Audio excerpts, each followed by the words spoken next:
Welcome to Barbara's Bulletin. I'm your host, Barbara.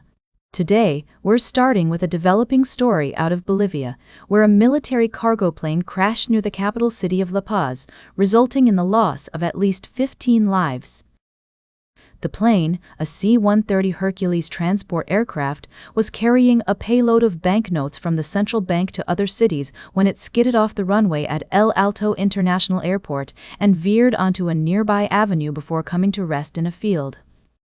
According to eyewitnesses and local media reports, people rushed to the scene to collect the scattered bills, prompting riot police to intervene using tear gas to disperse the crowd. The authorities have confirmed that multiple vehicles were damaged in the crash and several people were injured. The Bolivian Air Force has stated that the plane was on a mission to transport new banknotes from the central bank to other parts of the country. An investigation into the cause of the crash is underway, with 2 of the 6 crew members still unaccounted for as of late Friday.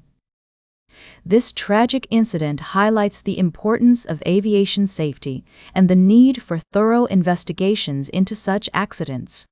We will continue to follow this story and provide updates as more information becomes available.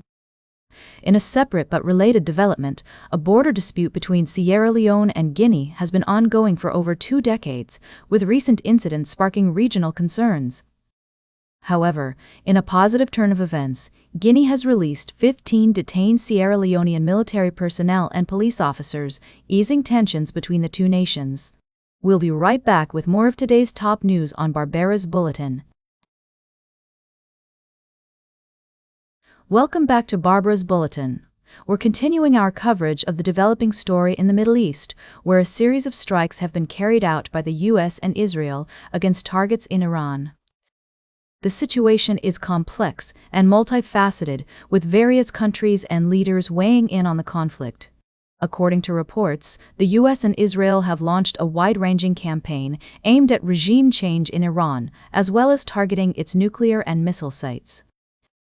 The Iranian government has responded with attacks on countries in the region, including Israel, prompting condemnation from Germany, France, and the UK. In a joint statement, the leaders of these 3 countries urged Iran to stop its attacks and resume negotiations, saying that the country must refrain from indiscriminate military strikes and allow its people to determine their own future. The statement also emphasized the importance of regional stability and the protection of civilian life. The UK's Prime Minister, Keir Starmer, has stated that his country did not participate in the strikes and is prioritizing the safety of British nationals in the region. Meanwhile, the leader of the opposition, Kemi Badenoch, has expressed support for the US and Israeli actions, citing the need to address the threat posed by Iran's regime. As the situation continues to unfold, it's essential to consider the various perspectives and interests at play. We'll be keeping a close eye on developments and providing updates as more information becomes available. For now, it's clear that the conflict in the Middle East has significant implications for global stability and security. As we move forward, it's crucial to approach this complex issue with nuance and understanding, recognizing the diverse views and concerns of all parties involved. Welcome back to Barbara's Bulletin. As we wrap up today's show, let's take a look at some exciting developments in space exploration. NASA has been making headlines with its plans to return humans to the moon and eventually send them to Mars.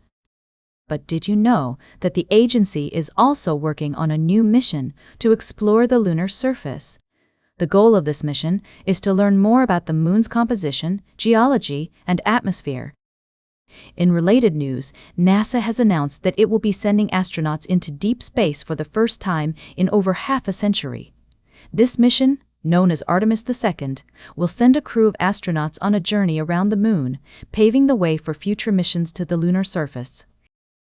The agency has also revealed that it will be using a new spacecraft called the Space Launch System, which is designed to take humans farther than ever before.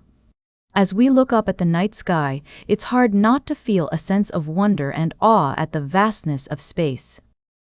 And with NASA's upcoming missions, we'll have even more opportunities to explore and learn about our celestial neighbors. Whether you're a space enthusiast or just someone who appreciates the beauty of the universe, there's no denying that these developments are exciting and worth following. In other news, the moon itself has been making headlines lately, with many people taking to social media to share their photos and observations of the lunar surface. And if you're interested in learning more about the moon's phases and how to track its progress, there are many online resources available that can help you get started. That's all for today's Barbara's Bulletin. Remember to like, share, and subscribe, and until next time, stay engaged.